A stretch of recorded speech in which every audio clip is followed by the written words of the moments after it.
Last చూస్తున్నాను Bible రాయబడింది.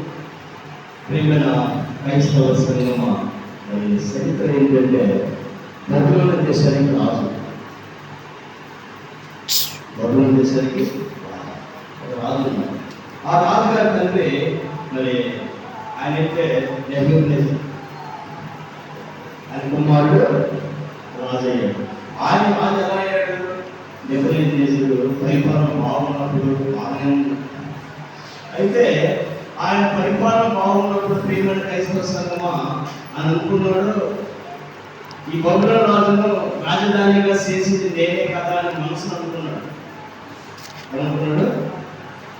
ఈ బబులోను రాజును రాజ్యాన్ని తీర్చిదిద్ది, అంటే అందంగా తయారు చేసి ఈ రాజ్యాన్ని నేనే కదా అని అనుకుంటే దేవుడి దగ్గర నుంచి మరి ఒక వాక్యం ఆవిడ వచ్చింది. ఏమని? మనసు గర్వపడ్డాడు. దేవుడు చేసిన మేలులో జ్ఞాపకం చేసుకుని నేను అనే భావన కలిగింది. అందుకే దేవుడు ఏం చేశాడు? గర్విష్ఠుడు, గర్వించేవాడు ఆయనే. గర్వం అంటే మనసులో మరి ఆయన ఏమనుకున్నాడు? ఈ రాజధాని అందంగా చేసింది నేను అనుకున్నాడు. ఆయన కాదు.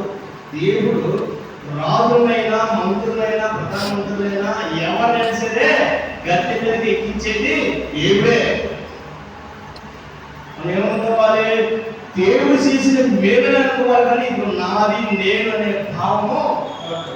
ఆయన కుమారుడు అతని తరం అయిపోయింది. ఆయన కుమారుడికి రాజ్యాన్ని దేవుడు అప్పచెప్పడం జరిగింది. ప్రియమైన క్రైస్తవ సంఘము, ఆయన కుమారుడు ఏం చేసిండు? కొంతకాలం రాజు అయిన తర్వాత యెరూషలేములో ఉన్న దేవుని దగ్గర ఉంచిన పాత్రలన్నీ కూడా తెప్పించి వాటిలో ద్రాక్షారసము పోయించి తన భార్యను కుటుంబంతో ఆడుతున్నాడు, అమ్మనా చేస్తున్నాడు. దేవుడు మర్చిపోయాడు, విగ్రహాలు చేస్తున్నాడు. ఇక తండ్రి ఏ మార్గం నడుస్తున్నాడో తండ్రి అలాగే నడిస్తే ఆయన చేసిన తండ్రిని ఇచ్చాడు. కొంతకాలం తర్వాత బుద్ధి గురించి మళ్ళా ఆ రాజ్యాన్ని కొడుకు అప్పచెప్తే ఈ కొడుకు అదే పాట నడుస్తున్నాడు. ఎలాగా? దేవుని ఆలయంలో ఉన్న వాటిని పాత్రలు తీసుకొచ్చి వాటిలో ద్రాక్షారసం పోసి చక్కగా అతను విలాసంతో, అంటే అతను ఎంజాయ్ చేస్తున్నాడు. ప్రియమైన క్రైస్తవ సంఘమా, దేవుని రాసులారా, ఇక్కడ మనం చదవడం లేకపోతే ఒకసారి మరొకసారి 5వ వచనం 22వ వచనం.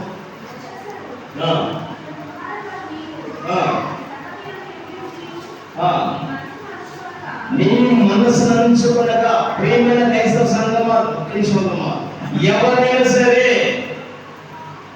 మనం మానవ జీవితంలో మనందరం కూడా ఒకటి ఆలోచించాలి, గుర్తించాలి. ఏంటది? ముఖ్యంగా మన మనసులో ఏదైనా భావం కలిగినప్పుడు, కోరిక కలిగినప్పుడు దాన్ని ఏం చేయాలి? దేవుడికి విరోధంగా ఉంటే దాన్ని అనుసుకోవడం నేర్చుకోవాలి. ఒకటి, మన మనసులో గర్వం కానీ దేవునికి ఇష్టం కానిది కానీ ఏదైనా కోరిక, అంటే దేవునికి విరోధంగా కలిగిన కోరిక భావం అందరూ మనసు కలిగినప్పుడు ఏం చేయాలి? ఆ మనసును అనుసుకోవాలి. మనసును అనుసుకోలేక ఏం జరిగిందంటే చదువు, పరలోకముందున్నా అబ్బా ఎట్లనగా రానుడు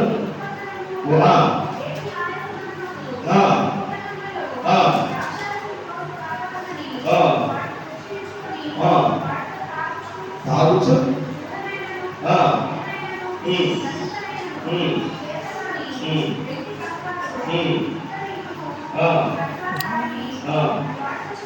చేయబడిన దేవతలను శుద్ధిస్తూ ప్రేమ సంఘం అదేం చేస్తాడు?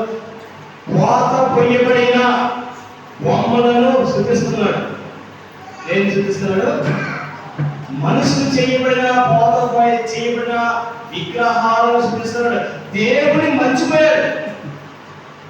అసలు ఈ రాజ్యానికి రాజు చేసిన దేవుడిని మర్చిపోయి ఆయన ఉల్లాసంగా ఉత్సాహంగా ఎంజాయ్ చేస్తూ తాగుతూ ఆయన ఏం చేస్తాడు? తప్పు చేసిన పొరపాటు ఏంటి? ఏం చేశాడు? విగ్రహాలను అక్కడ చేయించాడు. దేవుడు శిక్షిస్తాడు.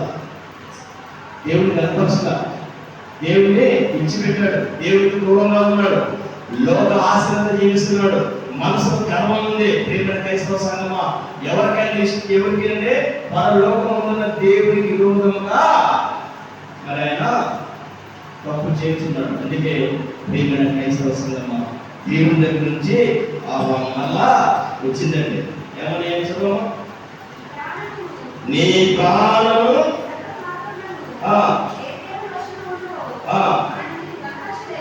ప్రియమైన క్రైస్తవ సంఘమా, ఎవరు కనపరచాలి?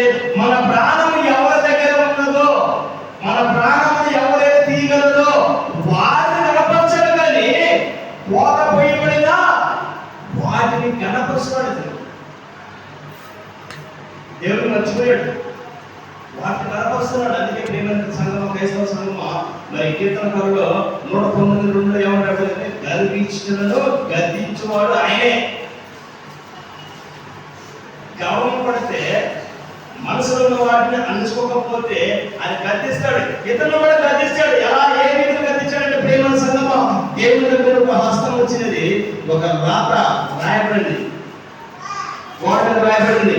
ఆ రాత తెలియలా, పిలిపించాడు, మంత్రాన్ని పిలిపించాడు, చాలా మంది పిలిపించాడు, ఎవరో విషయం కాదా.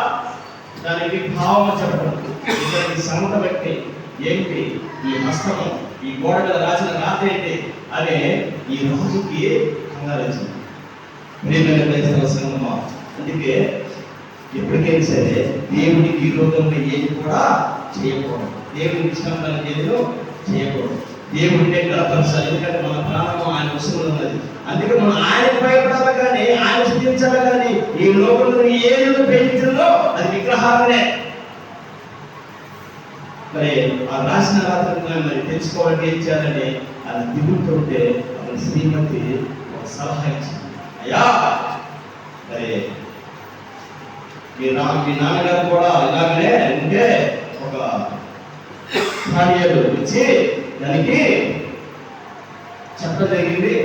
మళ్ళా ధాన్యాలు పిలిపించమంటే ప్రియమైన క్రైస్తవ సంఘమా, ఆ రాజు ధాన్యాలు పిలిపించడం పిలిపిస్తే ప్రియమైన సంఘం, బాబు ధాన్యాలు నీకు ఓదరంగ పట్ల అధిపతులను ప్రధాన అధిపతిగా ఉంటావు అతనికి ఆశపెడుతున్నాడు. ఏమని ఈ లోక ఆశపెడుతున్నాడు, నువ్వు ప్రధాన అధిపతిగా ఉంటావు, దీనికి నాకు సమాధానం చెప్పుకుంటున్నాడు. ప్రియమైన క్రైస్తవ సంఘం మాత్రం దేనికి కూడా ఆశపడాలి. దేవుడు ఏమైతే అక్కడ రాయబడిందో దానికి మాత్రమే సమాధానము చెప్తున్నామని ప్రియమైన క్రైస్తవ సంఘం. దాని సమాధానం ఏంటంటే చూడండి ఒకసారి, మీకా రాసిన 6వ అధ్యాయం 11వ వచనం. మీకా 6:11.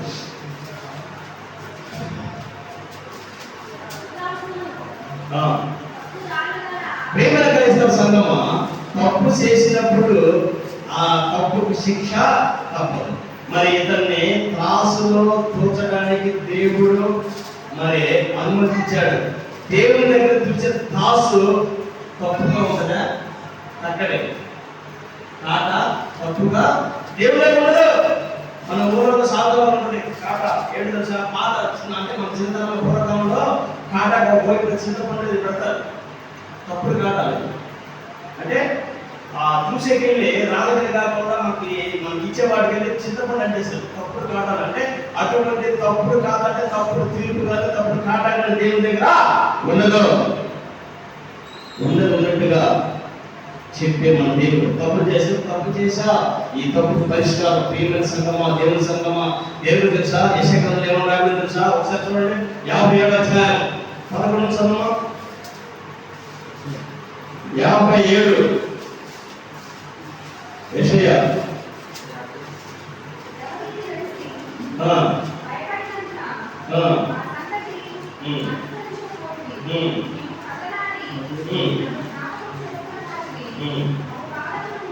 ప్రియమైన క్రైస్తవ సంఘమా, విన్నారా ఈ మాట? చదువుమా. ఎవరికి తెలిసి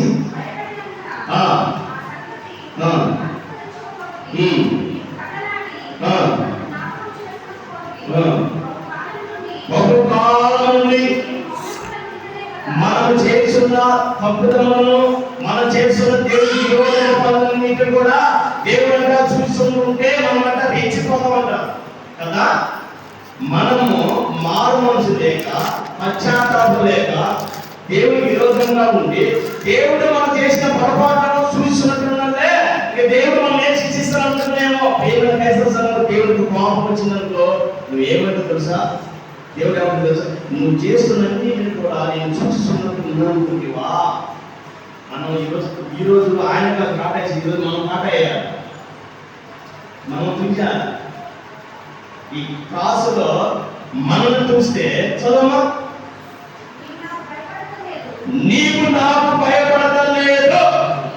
ప్రేమైన సంగమా, మనమందరం ఈరోజు నీవు నాకు భయపడతలేదు, దేవునికి భయపడతలేదు కనుక చదువు నీ నీతి ఎంతో బా. ఇక మన గురించి చెప్తున్నాడు దేవుడు, మన నీతి ఎంత,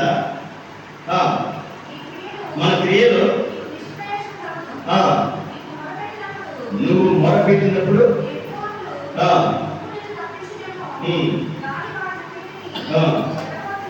చదువుతుంది కదా.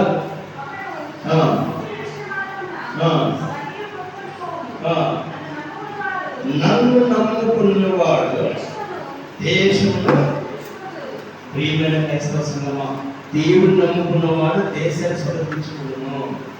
ఈ రాజు ఏం చేశాడు, దేవుడు నమ్ముకోకుండా దేవుణ్ణి మరి ఇంకా అంటే దేవుళ్ళు ఉన్న మందిరంలో ఉన్న సామాన్లు తీసుకొచ్చి, పాత్రలు తీసుకొచ్చి ఆ పాత్రలన్నింటినీ కూడా అపవిత్రం చేశాడు. దేవుడికి భయపడతాడా, నేనే రాజుని, నేనే దేవుణ్ణి అనుకున్నట్టుంటాడు. ఏం చేశాడు దేవుడు, గర్వం అనుసవాన్ని నేనే, రాజును గద్దెదించేవాళ్ళు నేనే, ఎక్కించేదానే దించేదానే. మరి మనం ఏం చేయాలి, మనం ఉన్నత స్థాయిలో ఉన్నప్పుడు మనం ఏమనుకుంటాం, నాకు నేనుగా సంపాదించుకుని ఆస్తి అని అనుకున్నాం అనుకో, నీ మనసులో గర్వంలో ఉన్నట్టే. కాదు, దేవుడు నన్ను ఆస్వాదిస్తేనే నేను రానున్నా నా కుటుంబం అనుకుంటే నువ్వు ఆశ్రయించబడతావు. దేవుడిని నమ్ముకున్నవాడు దేశాన్ని స్వతంత్రించుకుంటాడని బైబిల్ చెబుతుంది. దేవుడికి ఇష్టం కాకుండా, ఇష్టడు కాకుండా నువ్వు ఒకవేళ నడుచుకుంటున్నావేమో. అందుకే క్లాస్ అంటే కాటాలో ఈరోజు మనలో కూర్చోబెడితే ఆ రోజు రాజులు కూర్చోబెడితే దేవుడు అంటున్నాడు, నేను క్లాసులో చదవ ఒకసారి లేఖనం దాని గ్రంథంలో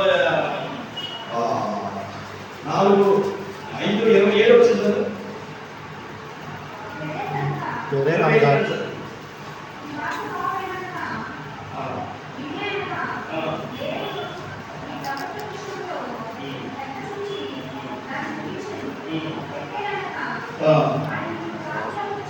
రాసులో అతను లెక్క చూశాడంట దేవుడు.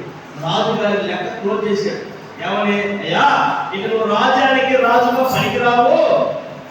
లెక్క చూశాడు. ప్రేమైన సంగమా, లెక్క ఎప్పుడు చూస్తాడు, మన లెక్క కూడా చూస్తాడు దేవుడు. ఎప్పుడు తెలుసా, మన లెక్క కూడా దేవుడు ఎప్పుడు చూస్తాడు తెలుసా, మనం దేవునికి ఇష్టముగా జీవించినప్పుడు. అరే ఇక నీ పని అయిపోయింది, ఇక నీ లెక్క చూశారు క్లోజ్ చేసుకొని, ఇప్పుడు మనకి ఒక 10 రోజులు పనికి వెళ్ళామనుకోండి, పని అయిపోయింది. యజమాని ఏమన్నాడు, అయ్యా ఇంకా నువ్వు చేసిన చాలు, ఇక నీ లెక్క చూసుకొని డబ్బు తీసుకుని పో అన్నాడా, అంటాడా అన్నా. అలాగనే భూమి మీద ఉన్న నిన్ను కూడా లెక్క చూసి నాటేసినాడు, రాసి పెట్టాడు. పెడితే ఏమని తెలుసా, అతని ప్రవర్తన బాగోలేదు, అతని క్రియలు బాగోలేదు, అతని మనసు బాగోలేదు. అతని మనసులో ఉన్న ఆలోచన ఏంటి, నేను గర్వము. ఆ గర్వం ఎవరైనా తగ్గించుకుంటారు, తను తాను తగ్గించేవారు ఏమంటారా, హెచ్చించబడతాడు. గర్వపడితే నీకు క్రైస్తవ సంఘం నువ్వేనా నేను అంటే రాజునే గద్దె దించిన దేవుడు ఏం చేసింది తెలుసా, గద్దె దించడం కాదు, గాడిదలు వేసినట్టుగా గడ్డి వేపించాడు. పశువు మీద ఆ వర్షానికి తిరిగి అలా తిరిగిలా చేసిండు రాజు. దేవుడు ఉన్నత స్థాయి నుంచి దేవుడు ఎందుకు కూర్చాడు తెలుసా, గర్వం, మనసును అణుచుకుంటే. అందుకే త్రాసులో చూసినప్పుడు, అయ్యా నీ లెక్క చూశాను, త్రాసులో సుఖం ఏముందా, నిన్ను త్రాసులో చూడగా నువ్వు తప్పుగా అంతకనుకుంటా తక్కువగా, క్రియలు ఎక్కువ ఉన్నాయి, నువ్వేమో తక్కువ. ఇది ఏం చేసిండు? ఆయన్నే తీర్చబోతుంది, గర్తించబోతుంది. క్రైస్తవ సంఘమా, నువ్వు అనుకుంటున్నావు అదే సంఖ్య మొదటి 12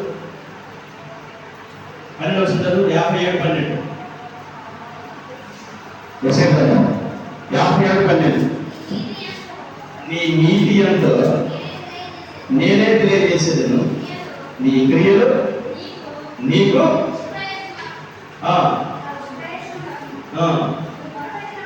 నువ్వు మొదలుపెట్టినప్పుడు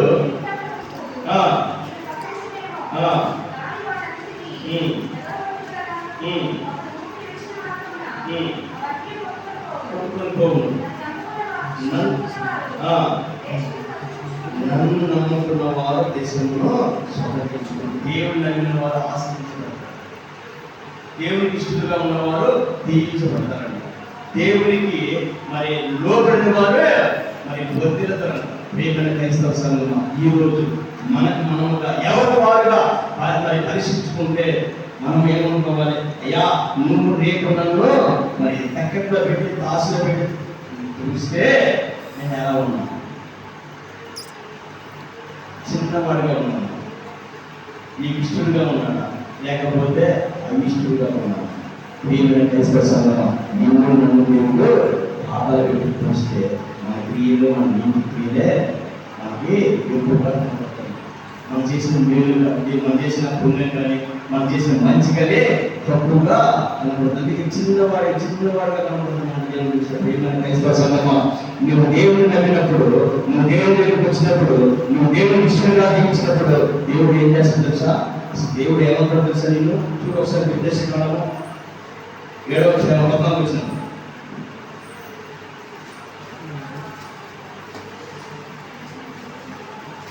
దేవుడిని నమ్మిన వారికి దేవుడిచ్చే వాగ్దానం చదవమా? ద్వితీయోపదేశకాండం 7:14.